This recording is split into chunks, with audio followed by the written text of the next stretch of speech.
Tu te réveilles au son des chaînes qui s'entrechoquent dans l'obscurité. La pierre sous ton corps est si froide qu'elle brûle, et lorsque tu essayes de bouger, des fers mordent tes poignets. Tu n'es plus dans le village des collines où tu poursuivais les chèvres et aidais ta mère à moudre le grain. Cette vie s'est terminée il y a 3 jours lorsque les marchands d'esclaves ont traversé ton village comme une nuée de sauterelles, choisissant leur récolte avec des yeux exercés. Ton nom était Caius, un simple nom celtique que ton père t'avait donné d'après son propre père. Mais ce nom est mort au moment où des mains brutales t'ont arraché de la hutte familiale. Désormais, tu es une propriété, un inventaire, une marchandise à évaluer et à tarifer. L'homme qui t'examine parle latin d'un ton sec et professionnel, passant ses doigts dans tes cheveux comme s'il testait la qualité de la soie, relevant ton menton pour étudier la structure de ton visage à la lueur vacillante des torches. Celui-ci fera l'affaire, dit-il à son associé, un grec aux yeux calculateurs qui hoche la tête et note sur une tablette de cire. Les celtes rapportent toujours des prix élevés. Regarde cette couleur comme de l'or filé et assez jeune pour être bien dressé. Tu ne comprends pas tous les mots, mais tu saisis le ton.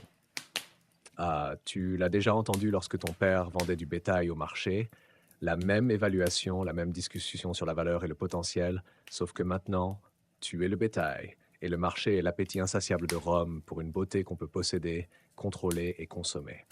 Le voyage vers Rome se fond en un cauchemar de chariots exigus, de repas rares et de la présence constante d'autres enfants, Parnassor, ton sort. Certains pleurent sans cesse, d'autres se sont retirés dans un silence si absolu qu'ils semblent morts tout en respirant. Quelques-uns, ceux qui t'effraient le plus, ont déjà commencé à s'adapter, apprenant des phrases en latin auprès des gardes, cherchant à gagner leur faveur par de petits actes de soumission. Mais c'est à ton arrivée au marché d'esclaves de Rome que l'horreur véritable se révèle. Ce n'est pas le chaos désordonné que tu imaginais. Tout est organisé, systématique, efficace. Les marchés traitant des délicats, comme les Romains les appellent, fonctionnent avec la précision d'une campagne militaire et l'esthétique d'une galerie d'art. Tu es d'abord baigné, frotté jusqu'à ce que ta peau brille d'un rose éclatant, puis enduit d'huile parfumée qui te donne l'odeur de fleurs que tu n'as jamais vues. Tes cheveux sont coupés et coiffés par un homme dont les mains bougent avec l'efficacité de quelqu'un qui a préparé des centaines de garçons pour la vente. On t'habille d'une tunique blanche simple qui met en valeur ta jeunesse et ton innocence, un costume conçu pour susciter des désirs précis chez les acheteurs potentiels. Le processus d'inspection est méthodique et humiliant. Les acheteurs tournent autour de toi comme des loups évaluant une proie, discutant de tes mérites et de tes défauts sans tenter de reconnaître ton humanité. Ils testent tes dents comme si tu étais un cheval, examinent ta peau à la recherche d'imperfections, mesurent les proportions de tes membres avec l'attention qu'un sculpteur accorderait au marbre. Certains te parlent en celtique approximatif, vérifiant si tu comprends les ordres. D'autres s'intéressent davantage à tes réactions émotionnelles, à la manière dont tu réagis au toucher, si tu sursautes ou te soumets, si les larmes viennent facilement, ou si tu as déjà appris à les cacher. Marcus Lucullus est celui qui finit par t'acheter. Il a la quarantaine, un peu rond à cause d'une vie confortable, avec des yeux intelligents qui ne manquent rien. Il t'examine avec la minutie d'un connaisseur, passant ses mains sur tes bras et tes épaules, inclinant ton visage vers la lumière pour étudier tes traits sous différents angles. Lorsqu'il parle aux marchands, sa voix porte l'autorité désinvolte de quelqu'un habitué à acquérir ce qui lui plaît. « Quel âge ?» demande-t-il, bien qu'il ait clairement déjà fait son évaluation. « 12 ans, peut-être 13, répond le marchand. « Assez jeune pour être bien dressé, assez âgé pour être intéressant. Et regardez cette structure osseuse. Il vieillira magnifiquement pendant plusieurs années avant qu'il ne faille penser à le remplacer. » La mention désinvolte de ton éventuelle mise au rebut te frappe comme un coup physique. Tu n'es pas seulement vendu comme esclave, tu es vendu dans un système avec une date d'expiration intégrée où ta valeur déclinera inévitablement et ton utilité prendra fin. Mais même cette prise de conscience pâlit face à la compréhension croissante de quel sera ton rôle spécifique. La transaction se conclut avec la même efficacité banale que l'achat de pain. L'argent change de main, des papiers de propriété sont signés, et soudain, tu appartiens à Marcus Lucullus aussi complètement que sa toge ou ses sandales. Il ne te parle pas directement. Les esclaves ne méritent pas de conversation, mais donne des instructions à un homme plus âgé, bien habillé, qui supervisera ton transport vers ta nouvelle demeure. La villa qui devient ton monde est plus belle que tout ce que tu aurais pu imaginer dans ta vie de village. À des sols en marbre incrustés de mosaïques complexes, des murs peints de scènes mythologiques, des jardins où des plantes exotiques emplissent l'air de parfums qui te font tourner la tête. Mais la beauté devient sinistre lorsque tu réalises qu'elle est conçue comme un décor pour ta captivité. Chaque détail charmant fait partie d'une mise en scène élaborée où tu joueras un rôle pour lequel tu n'as jamais auditionné. Ton éducation commence immédiatement. L'homme qui supervise ton apprentissage s'appelle Alexandros, lui-même un ancien favori qui a vieilli dans une position de relative sécurité en devenant indispensable à la gestion de la collection de beaux garçons de son maître. Il n'est pas cruel, mais sa gentillesse porte la qualité détachée de quelqu'un qui a appris à survivre en évitant de former des attachements émotionnels avec ceux qui seront inévitablement remplacés. Le maître préfère une conversation intelligente, explique-t-il en détaillant ton emploi du temps quotidien. Tu étudieras la philosophie grecque, la poésie romaine, les mathématiques de base et la performance musicale. Ton corps doit rester plaisant. Tu contrôleras soigneusement ton alimentation et tu te baigneras 2 fois par jour avec des huiles qui gardent ta peau douce. Plus important encore, tu apprendras le comportement, comment marcher, comment t'asseoir, comment baisser les yeux au bon moment, comment paraître attentif sans sembler écouter lorsque le maître discute d'affaires avec ses invités. Les leçons sont exhaustives et épuisantes. L'apprentissage des langues occupe tes matinées, pas seulement le latin et le grec, mais les subtiles différences de ton et de vocabulaire appropriées à différentes situations sociales. Tu apprends qu'il y a des manières spécifiques de s'adresser aux sénateurs par rapport aux marchands, des phrases particulières qui montrent du respect sans paraître servile, des modulations soigneuses de la voix qui suggèrent l'intelligence sans menacer la supériorité intellectuelle de ton maître. Les après-midi sont consacrés à l'éducation culturelle. Tu mémorises de vastes passages de poésie, non pas parce que tu les trouves beaux, bien que certains le soient, mais parce qu'on pourrait te demander de les réciter pour divertir ton maître.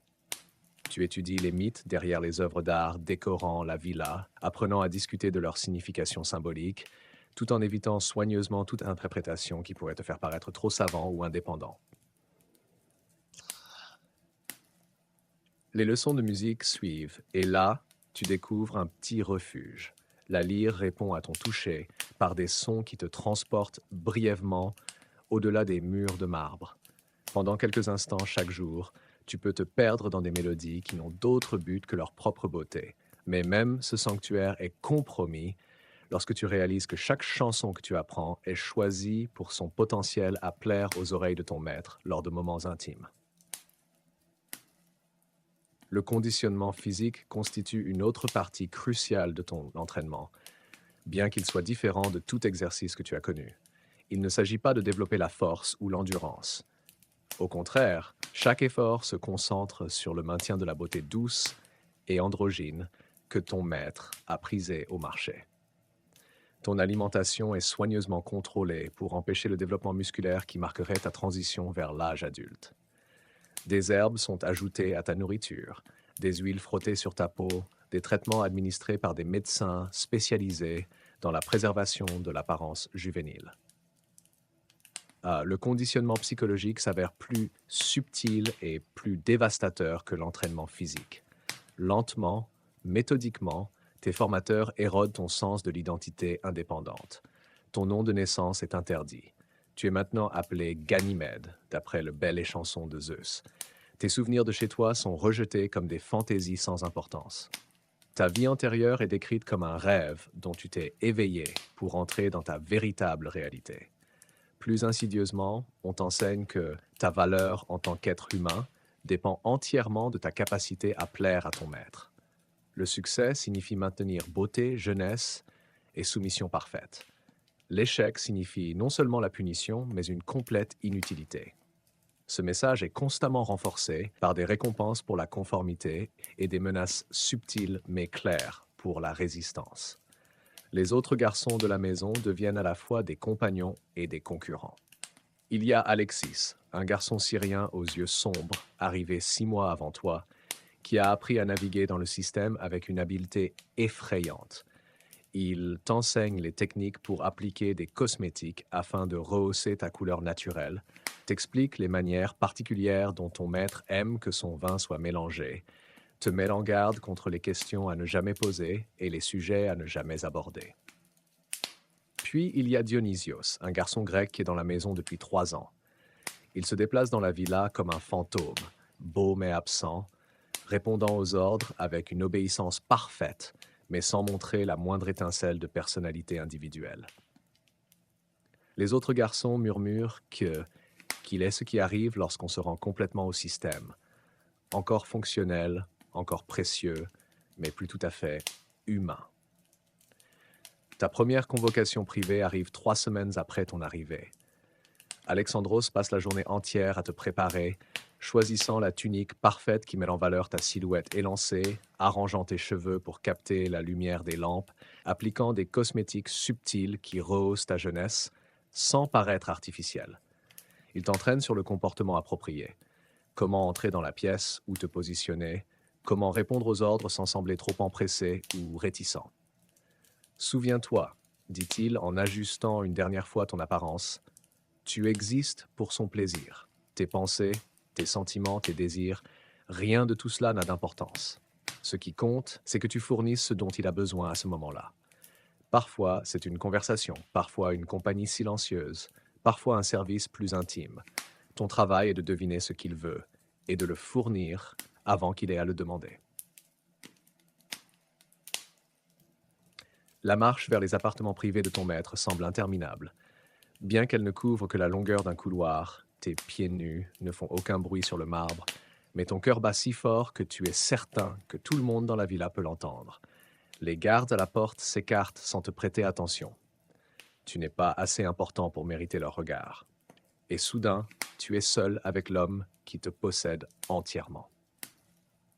Marcus Lucullus est allongé sur un divan recouvert de soie, un gobelet de vin à la main, des rouleaux éparpillés autour de lui, suggérant qu'il lisait.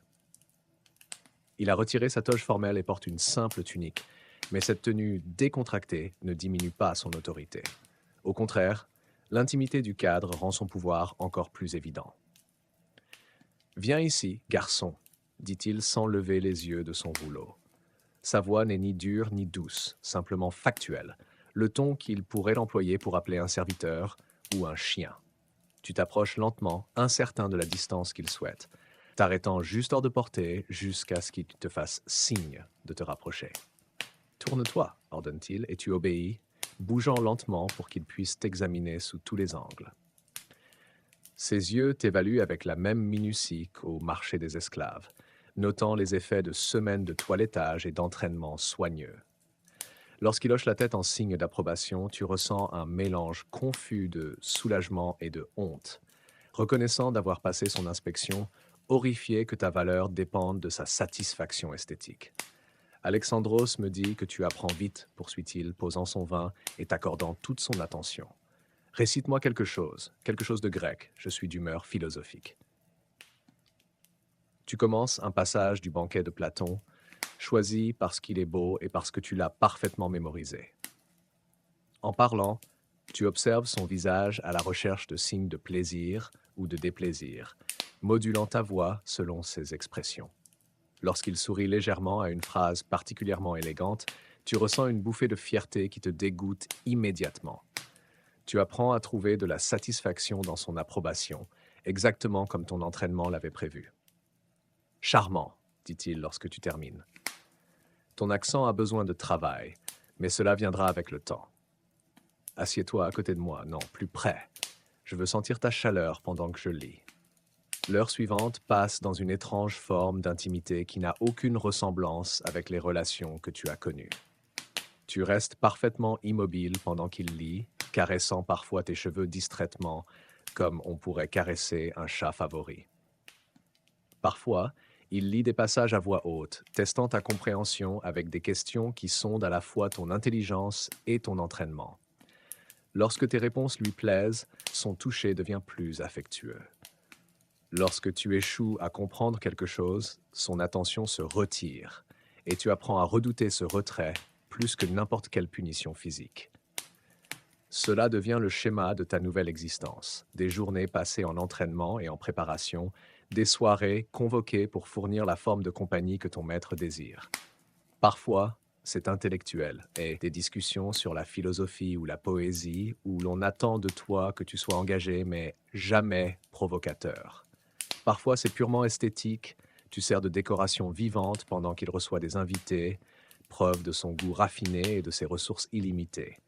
Et parfois, c'est plus intime, d'une manière que ta vie précédente ne t'avait pas préparé à comprendre.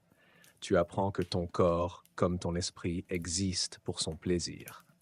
La belle pièce, l'éducation coûteuse, le toilettage minutieux, tout cela fait partie d'un système conçu pour faire de toi une possession plus satisfaisante. Tu n'es pas une personne qui se trouve être possédée. Tu es un objet façonné spécifiquement pour son usage. L'impact psychologique s'avère plus dévastateur que n'importe quel abus physique.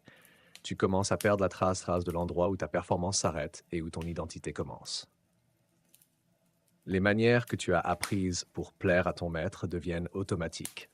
Les intérêts qu'il a cultivés en toi commencent à sembler authentiques.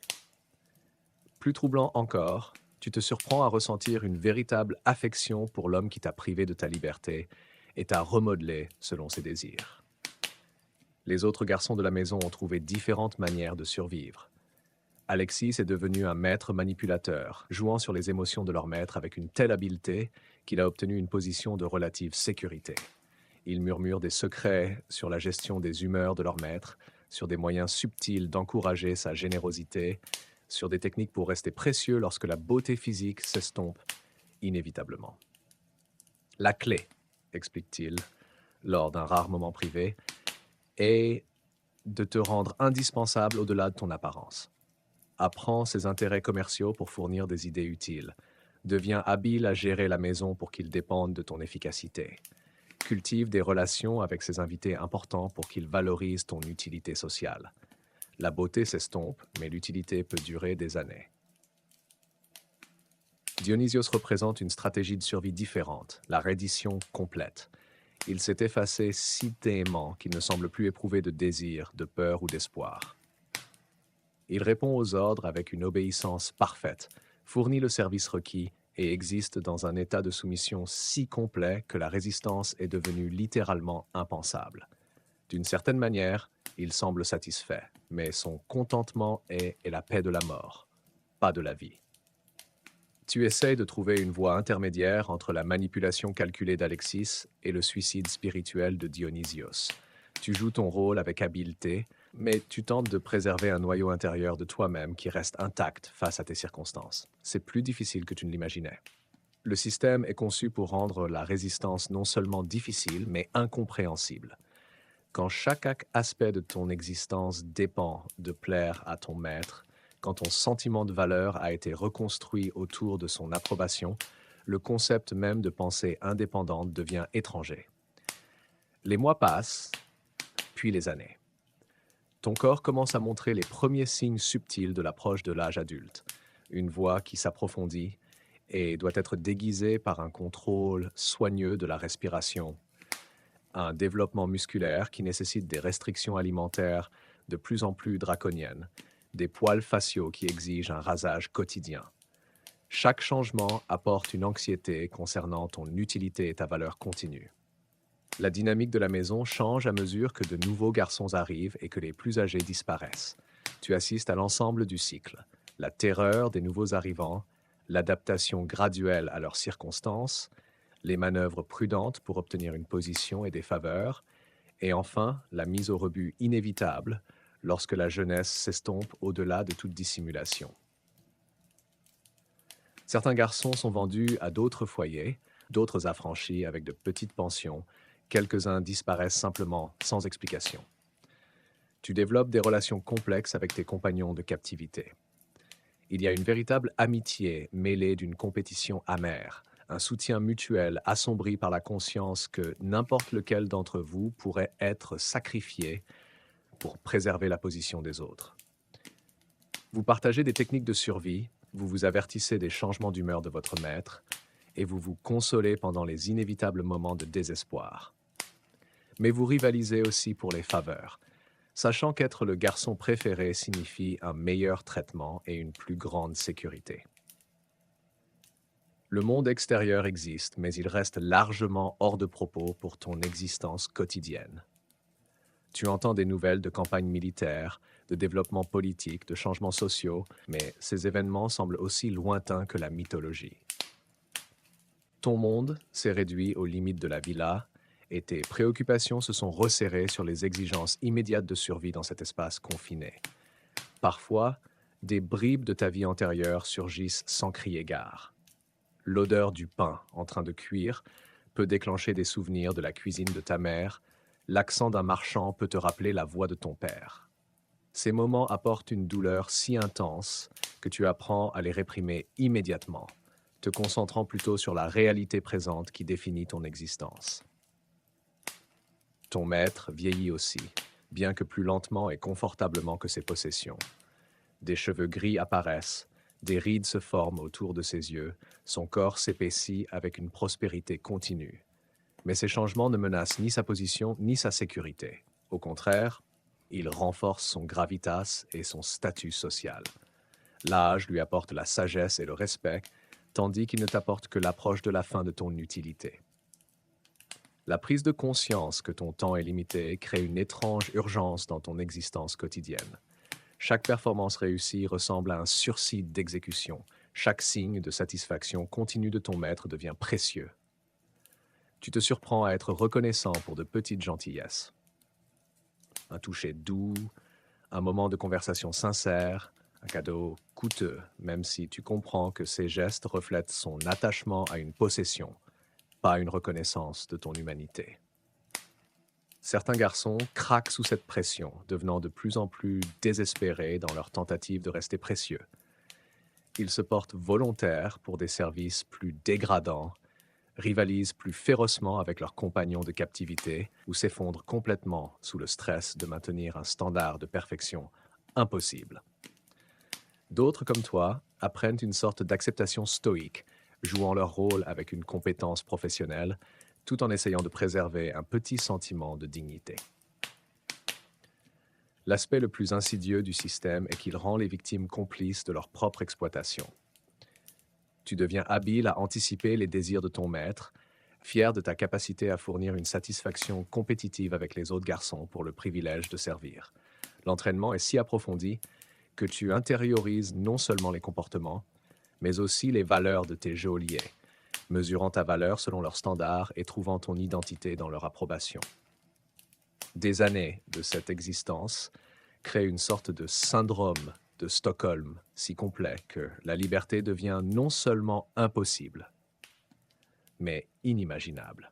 Lorsque tu entends occasionnellement des histoires d'esclaves ayant tenté de s'échapper, ta première réaction n'est pas l'admiration, mais la perplexité. Où irait-il? Comment survivrait-il? Quelle identité pourrait-il revendiquer en dehors des rôles pour lesquels ils ont été formés? Le système n'emprisonne pas seulement ton corps, il colonise ton imagination, rendant les alternatives à la captivité littéralement impensables. Pourtant, même au sein de ce système total, de petits actes de résistance restent possibles. Tu conserves des fragments de ta langue originale, bien que tu ne la parles jamais à voix haute. Tu préserves des souvenirs de ta famille, bien que tu te permettes rarement d'y accéder. Plus important encore, tu maintiens une conscience que ton existence actuelle n'est pas ta seule identité possible, même si tu ne peux imaginer d'alternatives pratiques. La fin, lorsqu'elle arrive, se présente avec la même efficacité désinvolte qui a marqué ton entrée dans cette vie. Les intérêts de ton maître se sont tournés vers des acquisitions plus jeunes, et ta maturité physique approchante te rend moins adapté au rôle que tu as rempli. Il n'y a ni confrontation dramatique, ni adieu émotionnel, juste une conversation tranquille avec Alexandros au sujet de ton placement futur. Le maître a organisé ton affranchissement, explique-t-il avec le professionnalisme détaché qui a caractérisé chaque aspect de ton entraînement. Tu recevras une modeste somme et des recommandations pour un emploi dans un foyer. Ton éducation et ton comportement te rendent apte à des postes administratifs ou d'enseignement. L'ironie est amère. Ton exploitation t'a doté de compétences qui te rendent précieux dans le monde légitime, mais uniquement parce que ces compétences ont été développées à travers des années d'abus. Ton éducation en langue, littérature et grâce sociale t'ouvre des portes, mais chaque opportunité te rappelle comment tu as acquis ces qualifications. Tes manières parfaites et ton déférence instinctive envers l'autorité font de toi un subordonné idéal, mais ces traits t'ont été inculqués par un conditionnement psychologique. La liberté, lorsqu'elle arrive, ressemble moins à une libération qu'à un déplacement. Après des années où chaque moment était structuré et chaque décision prise pour toi, la responsabilité du choix indépendant s'avère écrasante. Tu as été formé à anticiper les désirs des autres si profondément qu'identifier tes propres envies devient presque impossible. Le monde à l'extérieur de la villa est vaste et plein de possibilités, mais tu manques du cadre pour le naviguer en tant qu'agent libre. Les autres garçons que tu laisses derrière toi représentent toutes les voies que tu aurais pu emprunter. Certains s'adapteront avec succès à leurs nouvelles circonstances, trouvant des moyens de transformer leurs compétences de survie en succès légitimes. D'autres lutteront avec la transition, incapables de fonctionner sans la structure qui définissait leur existence. Quelques-uns ne partiront jamais, vieillissant dans des positions comme celle d'Alexandros, mais devenant partie intégrante du système qui les a façonnés. En quittant la villa pour la dernière fois, tu as avec toi non seulement les compétences et les connaissances qui définiront ton avenir, mais aussi les cicatrices visibles et invisibles qui ne guériront jamais complètement. Ton histoire rejoint les milliers d'histoires similaires que les historiens de Rome ont choisi de ne pas enregistrer, des voix réduites au silence par une civilisation qui préfère se souvenir de sa gloire plutôt que de confronter sa honte. L'empire qui a créé ce système a fini par s'effondrer, mais pas avant que des générations de garçons comme toi ne passent par sa machinerie du désir. Leurs noms sont oubliés, leurs expériences reléguées à des notes de bas de page dans des récits plus grandioses de conquête et de réalisation culturelle. Mais leur souffrance était réelle, leur résilience remarquable, et leurs histoires méritent d'être rappelées comme plus que le prix payé pour le luxe romain. En fin de compte, tu deviens à la fois victime et survivant, façonné par des forces hors de ton contrôle, mais non entièrement définies par elles. Le garçon enlevé d'une colline celtique et l'homme qui a finalement marché libre d'une villa romaine sont reliés par un fil ininterrompu d'identité qu'aucun entraînement n'a pu complètement rompre. Ce fil, aussi mince qu'il ait parfois été, représente le noyau irréductible de la dignité humaine que même les systèmes d'exploitation les plus sophistiqués ne peuvent entièrement détruire. Les salles de marbre sont maintenant vides, les portes dorées se sont effondrées, et l'empire qui a normalisé une telle exploitation est depuis longtemps réduit en poussière. Mais en nous souvenant de ces voix oubliées, en reconnaissant le coût humain de ce que l'histoire célèbre souvent comme les réalisations de la civilisation, nous honorons non seulement leur souffrance, mais aussi notre propre responsabilité à reconnaître des schémas similaires là où ils émergent à notre époque. Les visages changent, les méthodes évoluent, mais la dynamique fondamentale demeure. Ceux qui ont le pouvoir trouvent des moyens d'exploiter ceux qui n'en ont pas, particulièrement lorsque la jeunesse et la beauté sont impliquées. Les vies secrètes n'étaient jamais vraiment secrètes. Elles étaient simplement ignorées par ceux qui préféraient ne pas voir. En racontant leurs histoires, maintenant, nous nous assurons que leur souffrance n'était pas entièrement vaine. Et peut-être, d'une petite manière, nous aidons à empêcher d'autres de marcher dans ces couloirs éclairés par des torches vers des portes qui ne devraient jamais s'ouvrir pour des enfants.